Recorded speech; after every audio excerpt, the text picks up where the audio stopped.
Hello students. तो हम लोग कुछ इंटरेस्टिंग फैक्ट्स पढ़ रहे थे रेजोनेंस में, और ये आपके सामने जो शीट है यही पिछली क्लास में डिस्कस कर रहे थे, जिसमें मैंने आप लोगों को ये बताया था कि the uncharged resonating structures are more stable than the charged resonating structures. तो अगर uncharged resonating structures more stable हैं तो उनकी बात मानी जाएगी। अब बात मानी जाएगी का क्या मतलब है भाई? पार्शियल डबल बॉन्ड और पार्शियल सिंगल बॉन्ड करेक्टर तो इन्वॉल्व होगा ही, इसमें कोई मना नहीं कर सकता, लेकिन फिर भी जो डबल बॉन्ड है वो in comparison to single bond shorter ही होगा। ये जरूर है कि प्योर डबल बॉन्ड का बॉन्ड लेंथ नहीं मिलेगा और प्योर सिंगल बॉन्ड का भी बॉन्ड लेंथ नहीं मिलेगा। सिंगल बॉन्ड थोड़ा सा छोटा होगा, डबल बॉन्ड थोड़ा सा बड़ा होगा, लेकिन उसके बाद भी डबल बॉन्ड की बॉन्ड लेंथ इतनी नहीं होगी कि वो सिंगल बॉन्ड को क्रॉस कर जाए। ये बात काफी इंपॉर्टेंट है यहाँ पर और ये समझनी चाहिए। तो चलिए हम लोग देखते हैं।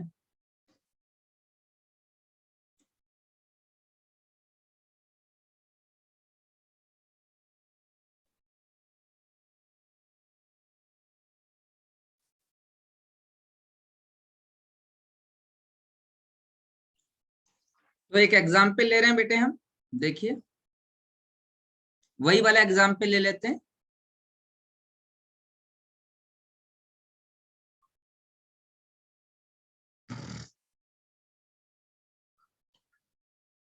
एसिटिक एसिड का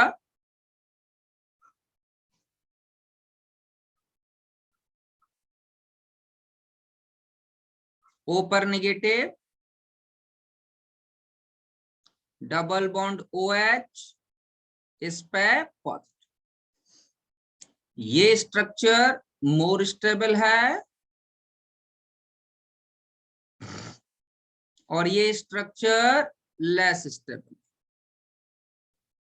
क्यों मोर स्टेबल है? क्योंकि ये अनचार्ज। अच्छा बेटा दोबारा क्वेश्चन नहीं लिख रहा, आप समझने की कोशिश करना। इसकी बॉन्ड लेंथ x है, इसकी बॉन्ड लेंथ y है। तो पहला ऑप्शन मैं ये ले रहा हूं x is equal to y. दूसरा ऑप्शन मैं ले रहा हूं x is not equal to y। तीसरा ऑप्शन मैं ले रहा हूं x is smaller than y।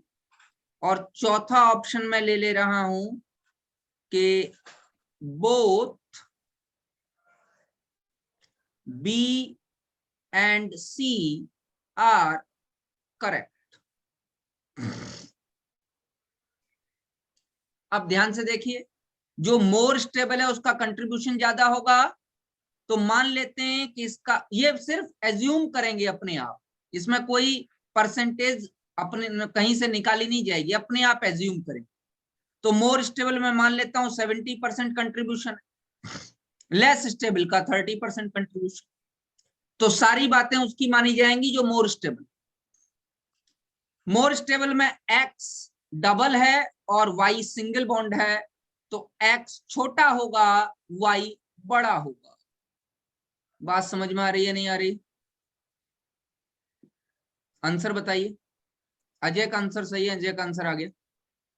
बात बाकी बच्चे, पहली बात तो x y के बराबर नहीं। क्यों नहीं होगा? क्योंकि दोनों स्ट्रक्चर आइडेंटिकल नहीं, तो बी सही, ए तो गलत है। अच्छा आयुष का भी आंसर आ गया। दूसरा, पहले वाले स्ट्रक्चर मोर स्टेबल की बात मानी जाएगी, हिमांशु का भी आंसर सही।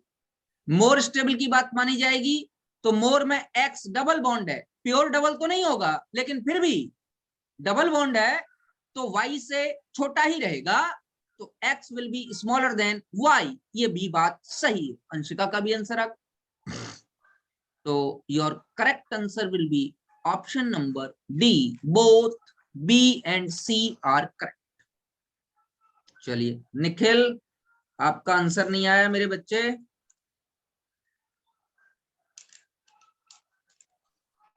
अगला question, CH2 double bond CH single. अगला क्वेश्चन ट्राई करो बेटे, डबल बॉन्ड CH2। ये नीट का क्वेश्चन है, ध्यान से ट्राई करेंगे। ये बॉन्ड लेंथ x है और ये बॉन्ड लेंथ y। क्वेश्चन है, if x and y are representing bond lengths, then choose the correct option. Number A, option number A है x is equal to y, option number B है x is less than y, option number C है x is greater than 1.34 angstrom, और option number D है both B and C. 4 बजे मुझे उठाना पड़ेगा, 6 बजे तुम उठाई देना। नीचे उधर दूध पीना दे, आ जा। देख रहे हो, पड़ गई देख रोटी। चलिए बच्चों, let us solve the problem. अब ये क्वेश्चन को कैसे सॉल्व करें, चलिए क्वेश्चन सॉल्व करते हैं। मेरे बेटे, सबसे पहले तो जो स्ट्रक्चर बनाया गया है उस स्ट्रक्चर के रेजोनेटिंग स्ट्रक्चर्स बनाएंगे। क्या इसमें रेजोनेंस है? देखो रेजोनेंस तो है। कौन सा रेजोनेंस है? Pi to pi, alternate single and double bond, और रेजोनेंस देख हिमांशु एक बार रीचेक करो अपना क्वेश्चन, अपना आंसर। ये बॉन्ड इस तरीके से ब्रेक डाउन हो जाएगा। ब्रेकडाउन होते समय इस बात का ध्यान रखेंगे कि इलेक्ट्रॉन की डायरेक्शन एक ही रहे। समझ बात आ गई नहीं आ गई? अगर लेफ्ट टू राइट है तो लेफ्ट टू राइट रहे, क्योंकि दोनों ही सिमेट्रिकल एंड्स हैं। द एंड्स आर सिमेट्रिकल, तो इलेक्ट्रॉन की डायरेक्शन एक ही रखेंगे। चलिए, तो CH2 पर आ गया बेटा positive, single bond CH, double bond CH, और सिंगल बॉन्ड CH2 पर आ गया निगेटिव। अब जरा ध्यान से देखिए, ये रिजोनेटिंग स्ट्रक्चर्स हैं। Are the resonating structures identical? Anshika, क्या दोनों रिजोनेटिंग स्ट्रक्चर आइडेंटिकल हैं? तनुष, तनुष चैट कर सकते हो आप मुझसे। बात बाकी सबका आंसर सही है। आयुष आपने नहीं बताया।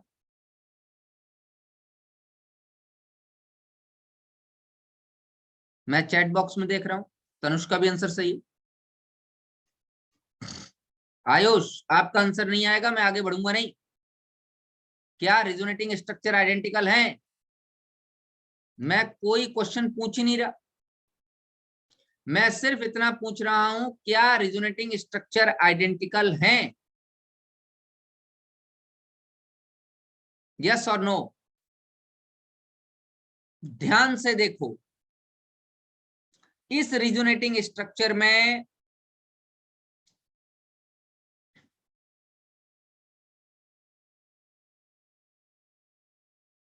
हाँ अंशिका, ये बात तो सही है। आयुष ध्यान से देखिए, इस रिजोनेटिंग स्ट्रक्चर में 2 पाई बॉन्ड है और कहीं कोई चार्ज नहीं। इस रिजोनेटिंग स्ट्रक्चर में एक ही पाई बॉन्ड है और एक पॉजिटिव चार्ज है कार्बन पर, इस कार्बन पर नेगेटिव चार्ज। तो क्या ये आइडेंटिकल है? नहीं, ये आइडेंटिकल नहीं। आइडेंटिकल का क्या मतलब है? एक जैसे दिखाई दें। मैंने आपको कहा, आप ये मत सोचिए कि आप केमिस्ट्री पढ़ रहे हैं। We are just talking about resonance. हम 2-4 बातें करेंगे बस, और कुछ नहीं। कोई ये दिमाग में रखना ही नहीं है कि हम केमिस्ट्री पढ़ रहे हैं, बहुत हार्ड होती है, बहुत, ये दिमाग में नहीं रखना। आप देख के बताना है क्या ये आइडेंटिकल है। नहीं है भाई, नहीं दिखाई दे रहा आइडेंटिकल, इसमें क्या प्रॉब्लम। ठीक है, देखो अब आपका आंसर आ जाएगा, ये आइडेंटिकल नहीं। तो मैं यहां लिख सकता हूं non identical, non identical resonating structures. अब ये बताओ इन दोनों स्ट्रक्चर्स में ज्यादा स्टेबल कौन। अभी अभी हमने पढ़ा अनचार्ज structure is more stable then charge. Very good. तो ये क्या है, वेरी गुड, ये सबका आंसर सही है। मोर स्टेबल सब पहचान रहे हो, सही पहचान रहे हो। और ये वाला स्ट्रक्चर क्या है, लेस स्टेबल, बिल्कुल सही। निखिल एनी प्रॉब्लम, जल्दी बोलिए। वेरी गुड, तब आपने पहचान लिया, बहुत अच्छी बात। तो इसका मतलब इसकी बात मानी जाएगी पहले वाले की, दूसरे वाले की तो बात नहीं मानी जाएगी। पहले, अब एक तो नॉन आइडेंटिकल स्ट्रक्चर है तो बी वाला ऑप्शन सही है। सॉरी, बी नहीं, बी नहीं, बी सही, एक मिनट रुको, ए वाला तो नहीं होगा। अब बी वाले की बात देखते। बी वाले में बात है कि x छोटा है और y बड़ा है। ऐसा होगा क्या, बिल्कुल ऐसा तो हो। क्यों होगा, क्योंकि x जो है वो डबल बॉन्ड है और y सिंगल बॉन्ड है। तो क्या डबल बॉन्ड की बॉन्ड लेंथ की वजह से बोल रहे हैं, एक्चुअल बॉन्ड लेंथ की वजह से बोल रहे हैं? नहीं। क्या डबल बॉन्ड में पार्शियल सिंगल बॉन्ड करेक्टर नहीं आएगा? आएगा, आएगा। लेकिन फिर भी इतना डिफरेंस रहेगा कि डबल बॉन्ड में पार्शियल सिंगल बॉन्ड करेक्टर आने के बाद भी, मतलब पहली बात तो है डबल बॉन्ड अपनी एक्चुअल बॉन्ड लेंथ का नहीं होगा, एक्चुअल बॉन्ड लेंथ से थोड़ा सा बड़ा हो। ठीक है, तो सी भी सही है, क्योंकि कार्बन कार्बन डबल बॉन्ड की जो एक्चुअल बॉन्ड लेंथ होती है वो 1.34 एंगस्ट्रॉन होती है। बेंजीन में लिखाई थी मैंने आप लोगों,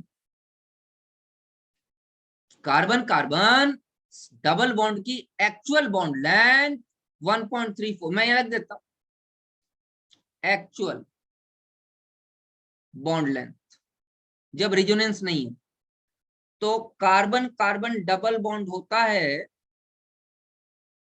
1.34 एंगस्ट्रॉन, और एक्चुअल बॉन्ड लेंथ कब, अगर सिंगल बॉन्ड हो तो और रिजोनेंस ना हो तो होता है 1.54 एंगस्ट्रॉन। इसको समझो, बड़ा इंपॉर्टेंट पॉइंट है भाई। एक्चुअल बॉन्ड लेंथ तो नहीं होगी, ये तो कंफर्म। अच्छा, डबल बॉन्ड में सिंगल बॉन्ड करेक्टर आ रहे हैं तो डबल बॉन्ड थोड़ा लंबा हो जाए, सिंगल बॉन्ड करेक्टर आ रहे हैं, सिंगल बॉन्ड में डबल बॉन्ड करेक्टर आ रहे हैं तो डबल बॉन्ड थोड़ा सा लंबा हो जाएगा और सिंगल बॉन्ड थोड़ा सा छोटा हो जाएगा। तो पहला तो बी सही कि x छोटा होगा, y बड़ा।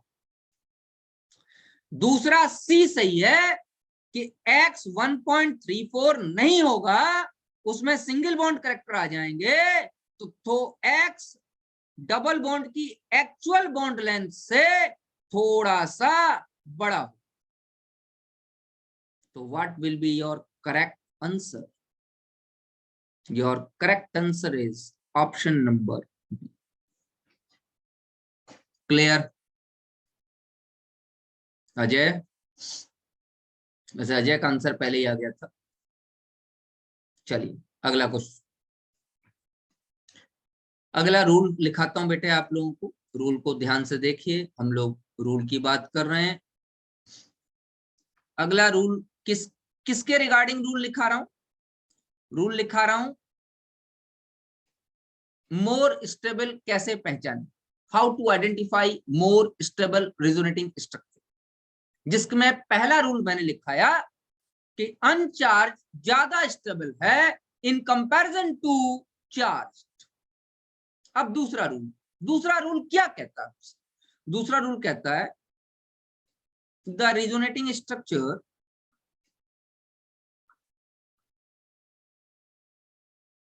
ये द लिखा हुआ है, पढ़ लोगे ना?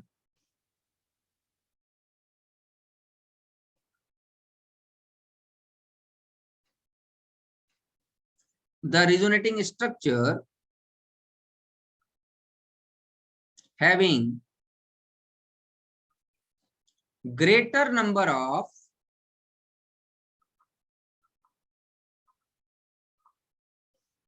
covalent bond will be more stable than the other having lesser number of covalent bond. ठीक है, बातचीत करते,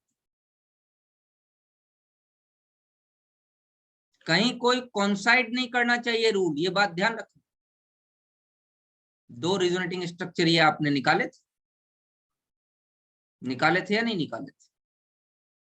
अभी दो रिजोनेटिंग स्ट्रक्चर। चलो भाई बातचीत करते। बात यह है कि इन दोनों में कौन ज्यादा स्टेबल। ठीक है भाई, तो एबव जो रूल हमने पढ़ा उस रूल के अकॉर्डिंग कोवेलेंट बॉन्ड गिनने पड़ेंगे। Can you count the covalent bond in structure number 1 and structure number 2?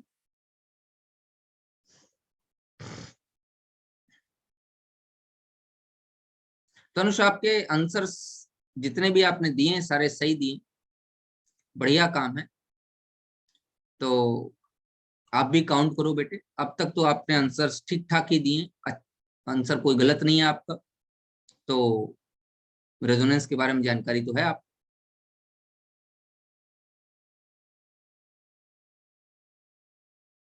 Nikhil Shukla क्या कर रहे हो? मैं इस कंपाउंड में कोवेलेंट बॉन्ड गिनवा रहा हूं आपसे।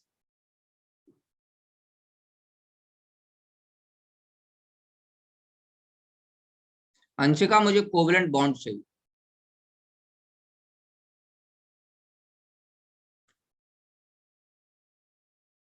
तो नंबर ऑफ कोवेलेंट बॉन्ड, एक मिनट निखिल अभी पढ़ता हूं। नंबर ऑफ कोवेलेंट बॉन्ड अगर गिनने हैं तो टोटल गिनिए 2 4 5 6 7 8 9 10 11, टोटल 11 कोवेलेंट बॉन्ड।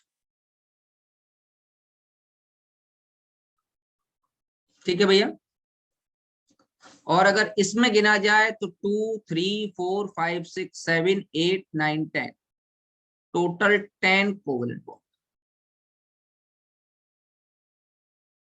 गिन पा रहे हो? कार्बन के साथ 2 हाइड्रोजन लगे हैं, 2 कोवेलेंट बॉन्ड ये हो गए, तीसरा ये सिंगल बॉन्ड, चौथा ये हाइड्रोजन वाला 4, ये 2 बॉन्ड लगे हैं 5 6 दोनों कोवेलेंट हैं, सिग्मा और पाई 7 8 9 10, और इसमें 11, तो ज्यादा कोवेलेंट बॉन्ड है तो ये क्या हो जाएगा? More stable. तो कोई कॉन्ट्राडिक्शन नहीं है, बिल्कुल सही है। पहला वाला रूल भी यही कह रहा था कि जिसमें अनचार्ज है वो ज्यादा स्टेबल है, दूसरे रूल के अकॉर्डिंग भी अनचार्ज ही ज्यादा stable because it contain greater number of covalent bonds. Ayush, Neetu, समझ में आ गया? ठीक, चलिए अब है सी। वही स्टेबिलिटी के रिलेशन में हम लोग एक और रूल पढ़ रहे हैं। स्टेबिलिटी ये कहती है कि in case of charged structures, मतलब रिजोनेटिंग स्ट्रक्चर्स, मतलब रिजोनेटिंग स्ट्रक्चर्स, ठीक है ना? नेगेटिव चार्ज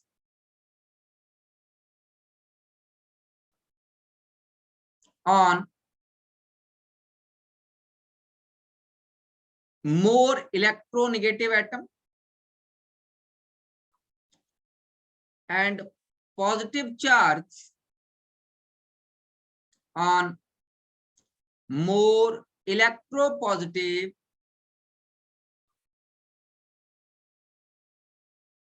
atom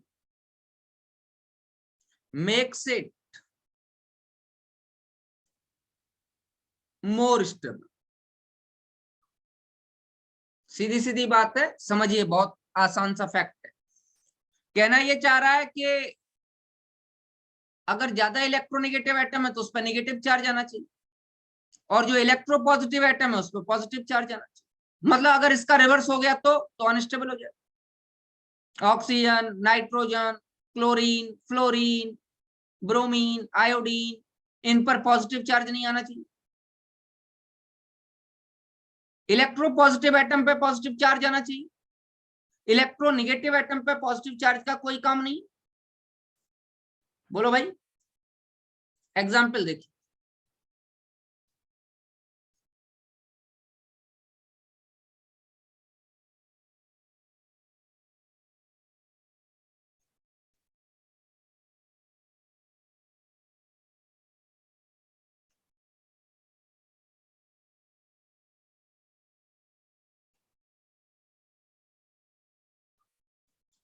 क्या इस कंपाउंड में रेजोनेंस है?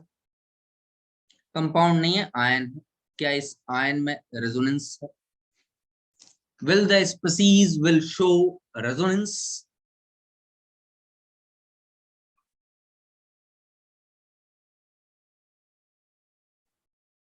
Yes, very good. कौन सा रेजोनेंस शो करेगा? Pi sigma negative. कौन सा रेजोनेंस शो करेगा? Pi sigma negative. Very good भाई। ये बॉन्ड तो आगे की तरफ ही टूटेगा क्योंकि ऑक्सीजन मोर इलेक्ट्रोनेगेटिव है, तो इस नेगेटिव चार्ज को आगे आना पड़ेगा। किसके लिए? इस कार्बन के लिए, क्योंकि कार्बन पे पॉजिटिव चार्ज आ रहा है। तो स्ट्रक्चर कुछ ऐसा बन जाएगा, CH2 double bond C, single bond O पर निगेटिव, सिंगल बॉन्ड CH3। अब मैं तो कुछ बताऊंगा नहीं, आपको बताना पड़ेगा इन दोनों रेजोनेटिंग स्ट्रक्चर्स में कौन सा स्ट्रक्चर ज्यादा स्टेबल है और क्यों। I am waiting for the reply. Ajay का आंसर आ गया। अजय, आंसर आपका सही है, लेकिन ऑक्टेट से कोई लेना देना नहीं।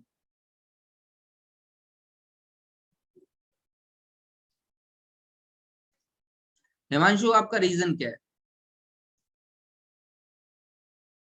वेरी गुड अजय, आप समझ में आया ना। आपका रीजन है इलेक्ट्रोनेगेटिविटी, नॉट ऑक्टेट। ऑक्टेट तो दोनों में ही पूरा हो रहा है, कार्बन में भी तो नेगेटिव चार्ज है, तो ऑक्टेट तो पूरा हो ही रहा है। ऑक्टेट में क्या प्रॉब्लम है? Very good Himanshu, very good Ayush. क्या क्या क्या चीज इसको स्टेबल बना रही है? सेकंड स्ट्रक्चर को, मोर इलेक्ट्रोनेगेटिव ऑक्सीजन पर नेगेटिव चार्ज।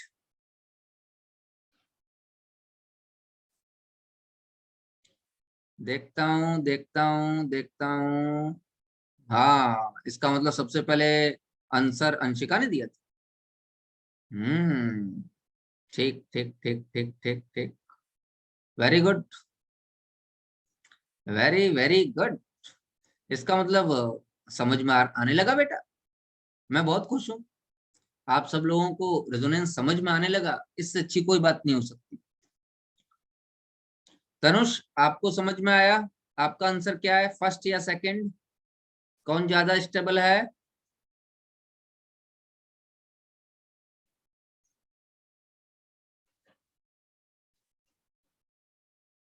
वेरी गुड,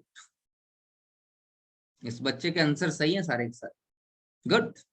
तो दिस इज मोर स्टेबल। क्यों? क्योंकि मोर इलेक्ट्रोनेगेटिव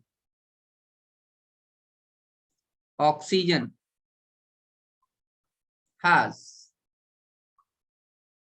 नेगेटिव चार्ज। अच्छा चलो, इसकी भी बात कर लेते। ये वाला लेस स्टेबल क्यों? क्योंकि कार्बन पे नेगेटिव चार्ज है। तो भैया, कार्बन भी कोई कम इलेक्ट्रोनेगेटिव थोड़ा ही, पी ब्लॉक का element. P block, S block से जब पी ब्लॉक की तरफ जाते हैं तो इलेक्ट्रोनेगेटिविटी तो बढ़ती है, बढ़ती है। लेकिन अगर हम कंपेयर करें कार्बन और ऑक्सीजन में तो ज्यादा इलेक्ट्रोनेगेटिव कौन है? ऑक्सीजन। तो कंपैरिजन तो कार्बन का ऑक्सीजन से हो रहा है। क्लियर? मेरी बात समझ में आ गई बेटा? This rule is known as electronegativity rule. इस रूल को इलेक्ट्रोनिगेटिविटी रूल कहते हैं। लिख देता हूं, this rule is known as electronegativity rule.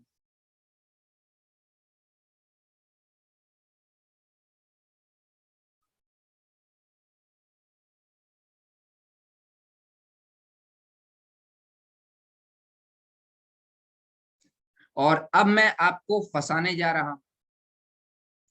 अब आप लोग मुझसे कहेंगे कि सर इतनी देर से जो पढ़ा रहे थे वो क्या पढ़ा रहे थे? क्योंकि ये वाला रूल पढ़ा के आपने सारा जो पढ़ाया था गड़बड़ कर दिया। देखो, if in any case all the atoms have complete octet, then that resonating structure will become more stable than the other which having incomplete octet। और इस रूल को ऑक्टेट रूल कहते हैं। पहले वाले रूल को इलेक्ट्रोनेगेटिविटी रूल कहते हैं, इस रूल को ऑक्टेट रूल कहते हैं। देखो मजेदार बात, CH पे पॉजिटिव, सिंगल बॉन्ड O पे lone pair, single bond CH3। अगर इसका रेजोनेंस करें तो पॉजिटिव टू लोन पेयर का रेजोनेंस होगा, लोन पेयर इस पॉजिटिव चार्ज को मिल जाएगा और कुछ इस तरीके से मेरे बेटे रेजोनेटिंग स्ट्रक्चर डेवलप हो जाएंगे। एक लोन पेयर बना रहेगा और यहाँ CH। अब मजेदार बात देखो, मजेदार बात यह है कि इस कार्बन में 8 इलेक्ट्रॉन्स हैं, 3 हाइड्रोजन वाले बॉन्ड और एक ये सिंगल बॉन्ड, 8 इलेक्ट्रॉन। इस कार्बन में 3 ही बॉन्ड है, 1, 2 और एक हाइड्रोजन का, तो 6 इलेक्ट्रॉन। इस ऑक्सीजन में 2 तो बॉन्ड है और 2 लोन पेयर है, तो 8 इलेक्ट्रॉन। इस कार्बन में 4 बॉन्ड है, एक बॉन्ड में 2 इलेक्ट्रॉन होते हैं, टोटल 8। जरा इस स्ट्रक्चर को देखो, इस कार्बन में भी 8 इलेक्ट्रॉन, इस कार्बन में भी 8 इलेक्ट्रॉन है, ऑक्सीजन में भी 8 इलेक्ट्रॉन। देखो 2, 2, 4, 2, 6 और एक लोन पेयर। और इस कार्बन के पास 4 बॉन्ड है तो इसके भी 8 electron. All atoms have complete octet। और यहाँ ये जो समस्या है, ये sextet of electron is present, इसलिए स्ट्रक्चर नंबर 2 बिल्कुल सही कह रहे हो अंशिका, मोर स्टेबल हो जाएगा। लेकिन अगर ध्यान से देखें तो इस रूल ने सत्यानाश कर दिया। स्ट्रक्चर नंबर 2 में मोर इलेक्ट्रोनेगेटिव ऑक्सीजन पे पॉजिटिव चार्ज आ रहा है। अभी अभी तो पढ़ाया कि मोर इलेक्ट्रोनेगेटिव ऑक्सीजन पे पॉजिटिव चार्ज नहीं आना चाहिए, फिर क्या हो रहा है? तो साइंटिस्ट कहता है देखो, if in any case EN rule and octet rule are in contradiction, then octet rule, THEN है ये,